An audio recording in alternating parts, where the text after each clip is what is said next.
святкуванні 20-річня торгової української палати. І маємо першого гостя, який був також і на бізнес-форумі, який проводився за допомогою консуляту України в Торонто і також торговою палатою. У мене до вас представте, будь ласка. Михайло Петровняк, радник голови Івано-Франківської обласної державної адміністрації, офіційний представник торгово-промислової палати України в Іспанії. Дуже приємно. І як вам подобається Канада? Ви перший раз в Канаді, так? Чи вже були? Хочу сказати, що це була мрія мого життя, колись доїхати до Канади. І дякувати Богу і організаторам форуму вона здійснилася. Позавчора я вперше ступив на канадську землю. Ну, бачите, чудово, а тим більше я вам скажу, і в Канаді всі мрії збуваються. Це точно. Як ви досягнули мети своєї, то що ви взяли щось корисне з цього форуму, що можете також застосувати і в нас в Україні? З форуму я взяв багато, але в першу чергу, напевно, те, що нам на Україні є багато над чим працювати. Фактично Україна тільки 21 рік, як вважається, незалежною державою. І те, що ми думали, що вже справдилися надії дідів-прадідів, що Україна є незалежна, то фактично на сьогодні ми бачимо, що в першу чергу нам потрібно стати незалежним економічно, а тоді вже, напевно, розбудовувати якісь більші масштаби. Другі плани, звичайно. Я чув, що ви взагалі-то життя вас трошки носить по цілому світі. Що ви і в Україні, і в Іспанії бували, так? Може розкажете чуть про себе більше? Після закінчення Прикарпатського університету я закінчив історичний факультет, навчався на економічному факультеті і народився син, придбали житло і от, щоб трохи заробити грошей, я поїхав в Іспанію на сезон збору, так сказати, цитрусових. Поїхав, щоб залишитися на 13 років.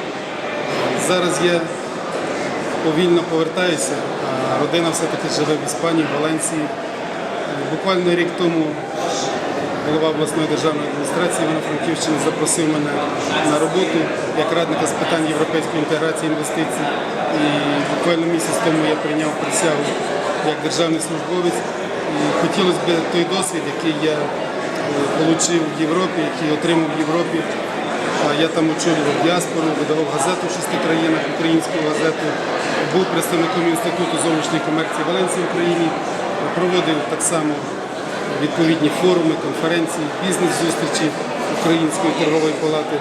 Тому сподіваюся, що мій досвід, а в майбутньому, напевно, і досвід моїх друзів пригодиться для України в цей нелегкий час. Тому що ми бачимо, що не дуже хочуть бачити Україну як сильну економічну країну, не дуже щиро і прозоро поступають по відношенню до нашої держави, що також є двійні стандарти і в тих сильних економічних країн, які обіцяли підтримати Україну на шляху до демократичних перетворень. На сьогодні ми бачимо з одного боку економічний і політичний, так можна би сказати, як шантаж, але сподіваємося, що здоровий глузд переможе і світова громадськість також зрозуміє, що збудувати за 20 років тоді нормальну країну, при тому, що практично при владі залишалися ті ж самі люди, що 20 років назад неможливо. Тому у нас є дуже багато роботи. І такий форум, як сьогоднішній, вчорашній, має дати нам віру в те, що ми здатні це зробити. На форумі були скептичні, песимістичні нотки в деяких виступаючих, які говорили про те, що так на Україні важкий інвестиційний клімат, так на Україні є засилля податків, податкової інспекції, чиновників, корупція. Але корупцію придумали не на Україні 20 років тому. Корупція існує тисячоліття і в Древньому Римі, і потім в середні віки. І до цих пір є корупція. В інших країнах я можу навести приклади і по Іспанії, буквально останні роки. Тому разом, гуртом є українське прислів'я, гуртом добре і батька бити. Тому, якщо кожен на своєму місці, ми на своєму місці, діаспора, українські бізнесмени, канадські бізнесмени, світова громадськість допоможе, підставить рук, плече і подасть руку допомоги Україні, ми швидше вирвемося з тієї біди. Бо дуже легко відштовхнути. І Україна може опинитися в обіймах Росії. Попробуйте її тоді звідти забрати назад. Абсолютно, ви знаєте, що ви праві, і я вам скажу, що дуже шкода, що такі люди, як ви, виїжджають, розумієте, дійсно, які можуть примножити свою силу, розумієте, приложити для того, щоб розбудувати Україну якраз і економічно, і політично, і національно. Вони повинні були їхати кудись на заробітки, але слава Богу, ви вернулися, і я вважаю, що також більше людей послідують вашому прикладу і також будуть вертатися до України. Так що вітаю вас з новим призначенням. Ну і бажаю успіхів вам, вашій родині, ну і, звичайно, всім Україні. Так що передавайте привітання. Взаємно. Дуже приємно.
As you saw, behind or by the dance group, there were some very important people that came in, and I will take a moment to list them. They were our VIPs for this evening. Our president, Zenon Putichny.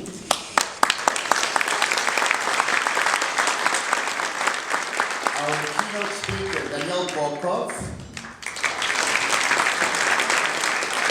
Andriy Nikolayenko, First Deputy Head of the Kirovohrad Oblast State Administration. Edward Lozovsky, First Deputy of the Oblast State Administration for Luhansk. And Yaroslav Dubnevik, Member of Parliament for Ukraine. We welcome you all. Thank you. At this time, we'll ask you all to stand as we sing both the Ukrainian and Canadian national anthems. Proszę stać na hymnie.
Во ім'я Отця і Сина і Святого Духа Амінь. Во ім'я Отця і Сина і Святого Духа Амінь. Во ім'я Отця і Сина і Святого Духа Амінь. Отче наш, що єси на небесах, нехай святиться ім'я Твоє, нехай прийде царство Твоє, нехай буде воля Твоя, як на небі, так і на землі. Хліб наш насущний дай нам сьогодні, і прости нам провини наші, як і ми прощаємо винуватцям нашим. Амінь. Во ім'я Отця і Сина і Святого Духа. Амінь. Во ім'я Отця і Сина і Святого Духа. Амінь. Во ім'я Отця і Сина і Святого Духа. Амінь. Слава Ісусу Христу! Смачного! Бон апетит!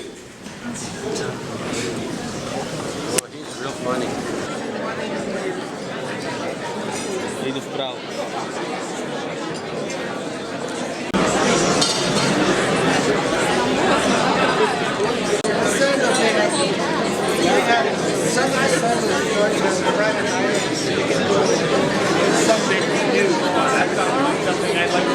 Some of them also the women take the time.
Mr. Minister, thank you for coming to our event, and I know Paul is going to do the full introduction, but I would like to just start with saying thank you to all the delegates that have come to our business forum, because today we're celebrating only not the 20th anniversary of Canada-Ukraine Chamber of Commerce, but we're also celebrating the closing of business forum that just happened over the last 2 years.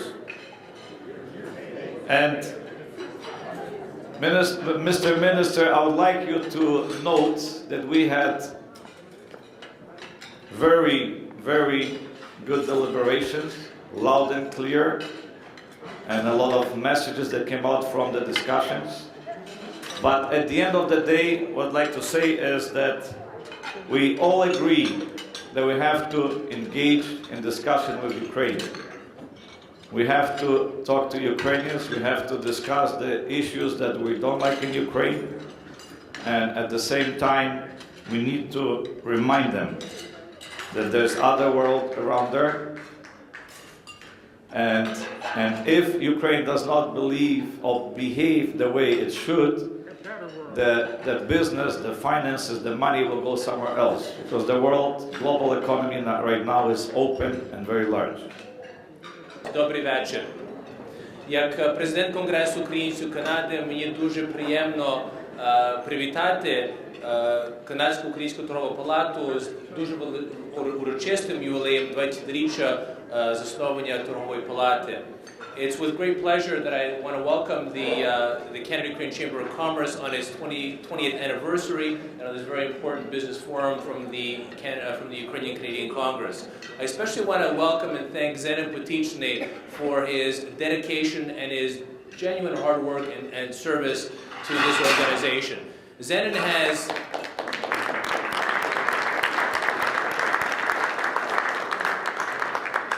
Zenon has not only oversaw the development, the flourishment of the Chamber of Commerce, he's also established the first ever office and presence in Ukraine.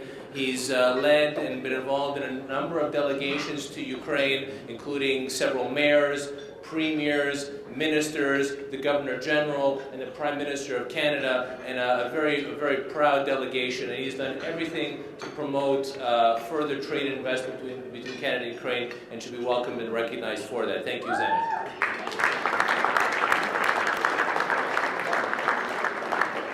In my capacity as the President of the Ukrainian-Canadian Congress, I wanted to just talk about one issue this evening, just very briefly before I introduce the Minister, and that's the whole question about trade and investment with Ukraine. And it's a question that is very timely right now because post-elections, a lot of us are wondering, really, we're really concerned about the situation of democracy and human rights in Ukraine. Should we really feel comfortable about doing business with Ukraine in an environment like the political environment in Ukraine today? It's a very delicate question. And my answer to you is yes, resoundingly yes, we must.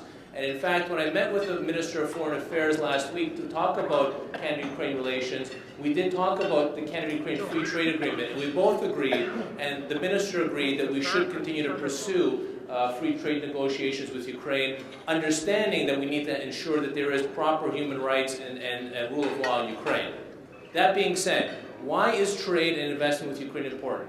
First of all, because we need to establish a strong, independent, small, medium business in Ukraine.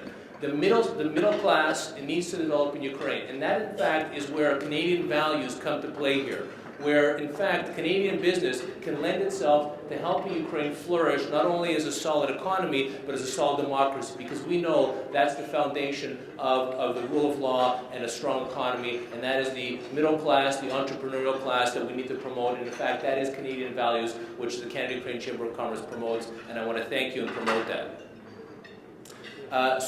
In conclusion, I want to again thank the work that the Canada-Ukraine Chamber of Commerce is doing. Even in today's very difficult political situation in Ukraine, it does serve a very important role, and we should continue to support it. So on that, I want to thank and congratulate the work of the Chamber.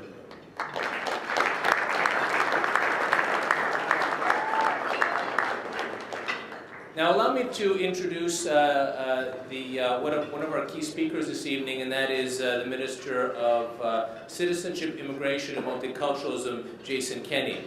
I'd like to first start off by introducing, and I won't read Jason's bio because you could all read it on the website of Citizenship and Immigration Canada, but I will tell you a little bit about Jason from the insider's perspective. First of all, Jason is a true and a very strong friend, if not the best friend, of the Ukrainian-Canadian community in Canada's Parliament.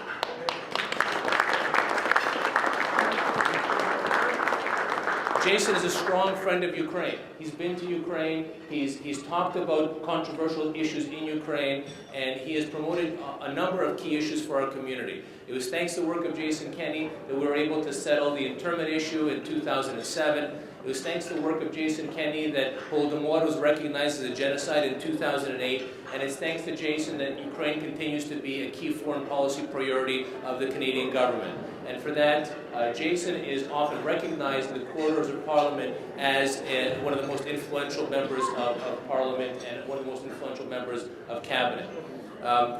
Forgive me for being so casual and referring to Jason as Jason, but I think he is really a true friend of our community. And on that note, I'd like to introduce Jason as one of a very long-serving member of Parliament. He's been elected 5 times in the riding of Calgary Southeast in Alberta, although his roots do draw to Ontario and Saskatchewan.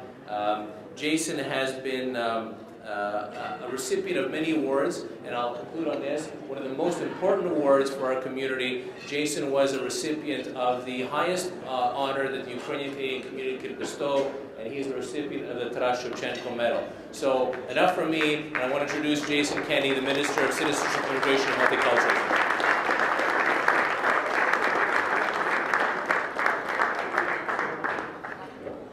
Дуже дякую. Thank you very much, Paul. Thank you, Panegrad. Thank you for that too kind introduction. Dobry wieczór, ladies and gentlemen. It's great to be here, Reverend Father, parliamentary colleagues, Bernard Trottier, Ted Opitz, Peggy Nash, my former boss, Ralph Goodale. You might be surprised when I say former boss. I worked for Ralph one summer. I learned everything useful I know about politics from him. And in fact, Ralph, you may recall I helped draft a statement for you on the contribution of Ukrainian immigrants in Saskatchewan.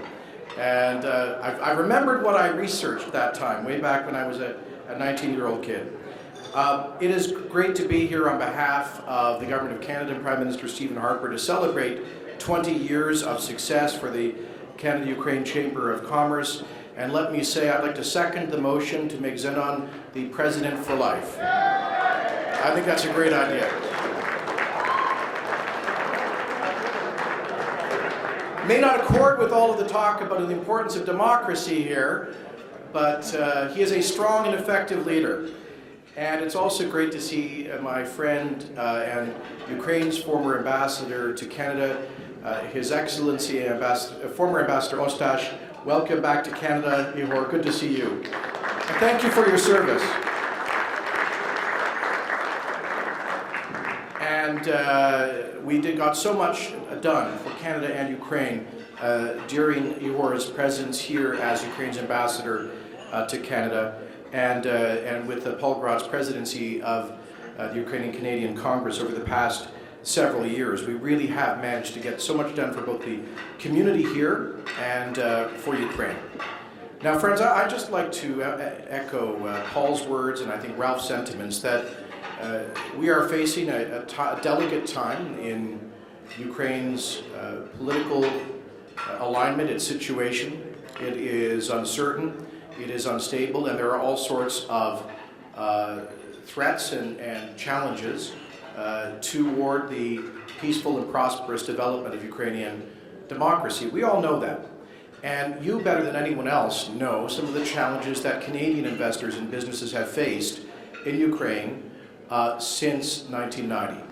We know that there are many people in this room and others, both businesses led by Canadians of Ukrainian origin and large commercial Canadian enterprises that have sought to make investments in Ukraine which have not worked out for a number of reasons. And frankly, we know that some of those reasons include a lack of transparency, regrettably, sometimes a lack of the application of the rule of law. And yet, I do not think we should allow those challenges to prevent you from continuing your efforts to build a future for Canada-Ukraine commercial relations. This is what the Government of Canada is trying to do through our negotiations with Ukraine towards a bilateral free trade agreement.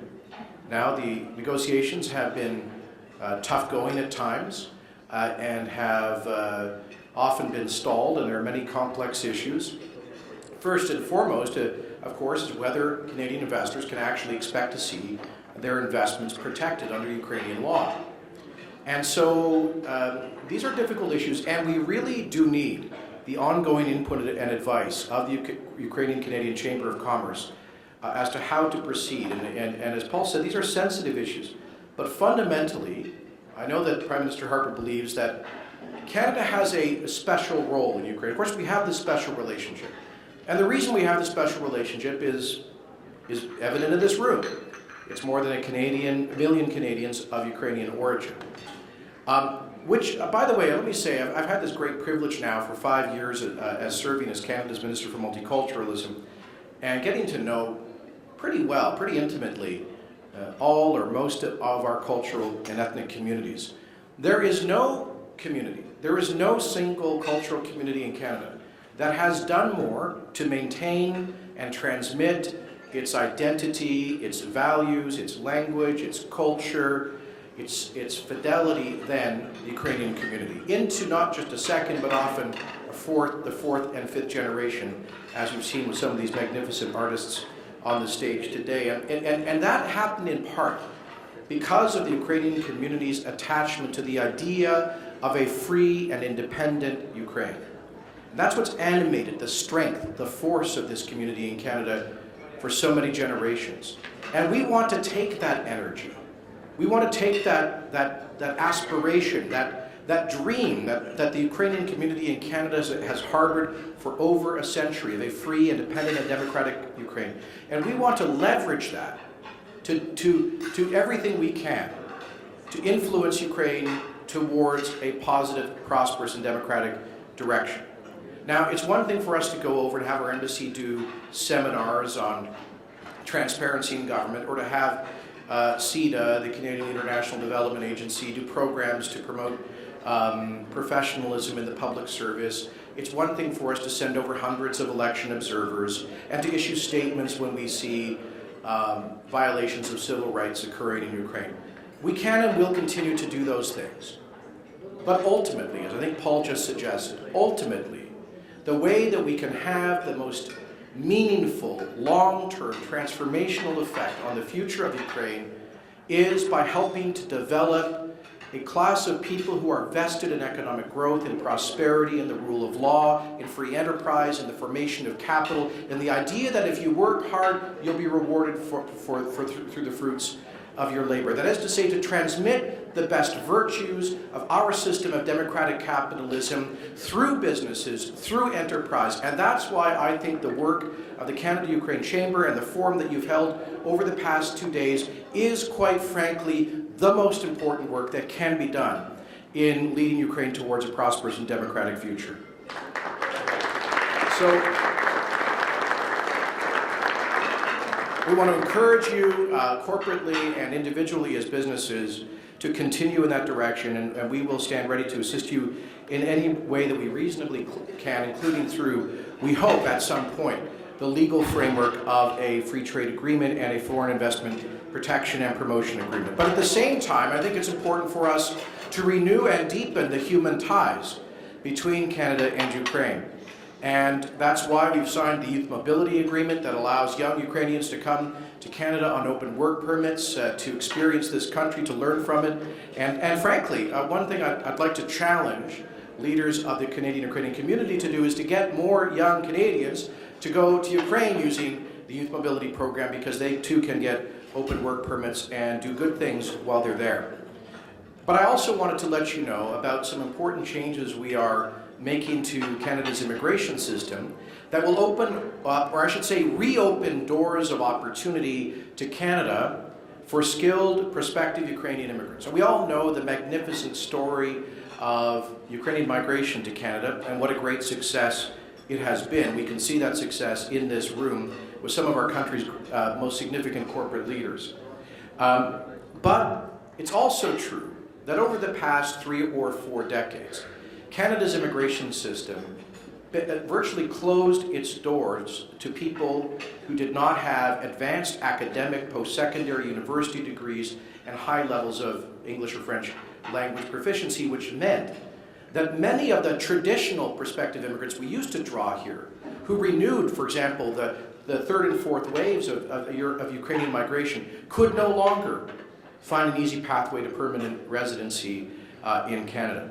That will change. In fact, on Monday I will be, on Monday we'll be announcing that effective January the 2nd, we will be opening, for the first time in 40 years, a specific, dedicated immigration program for skilled tradesmen, for men and women who work with their hands.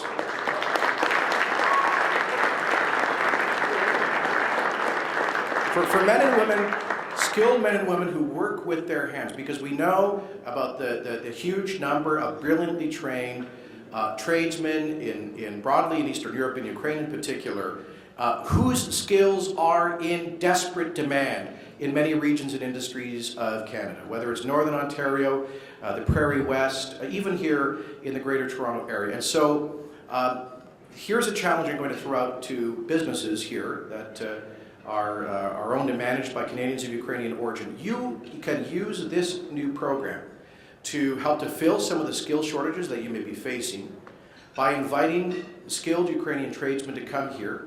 The welders, the pipe fitters, the heavy equipment operators, the boiler makers, these people whose skills are desperately needed will now in principle be able to migrate to Canada. If they don't have any English language proficiency, they could in principle come on work permits, which we're facilitating. and then spend the next couple of years training up to at least a basic level of English proficiency that would be required to get their permanent residency. I'm not going to start an immigration policy seminar here on Thursday night at this lovely gala, but I did want to transmit to you the good news that we want to see a new wave of Ukrainian migration to Canada. We're opening up new doors to make that possible. We want you, as the business community, to seize that opportunity, and I would be happy to sit down with the leadership of the Chamber and of the Congress to discuss ways that we can do this. Just as the Canadian Polish Congress has done in working with us to recruit and attract skilled Polish tradesmen, particularly those who have been in Western Europe, in Britain and Ireland, learning who are now proficient in English. So we're looking at a new future in terms of immigration, which in some respects is going back to the old system of much greater flexibility that's much better connected to our labor market. I mention that to you because I really do think for many of your businesses, whether they're here or in Manitoba, the West, that this represents a tremendous commercial opportunity that will help us to fuel our prosperity in the future. Once again, let me thank you for the brilliant work that you've done. To Zenon and all of his predecessors, including the founder of the organization, Bob Onischuk, my good friend, and to Jim Temerty and all of the great leaders of this group. Thank you for the work. Keep the dream alive. We know that through your persistence, that we will someday see a Ukraine that has achieved our aspirations as a prosperous democracy, a country that is a close and vital partner of Canada. Thank you very much.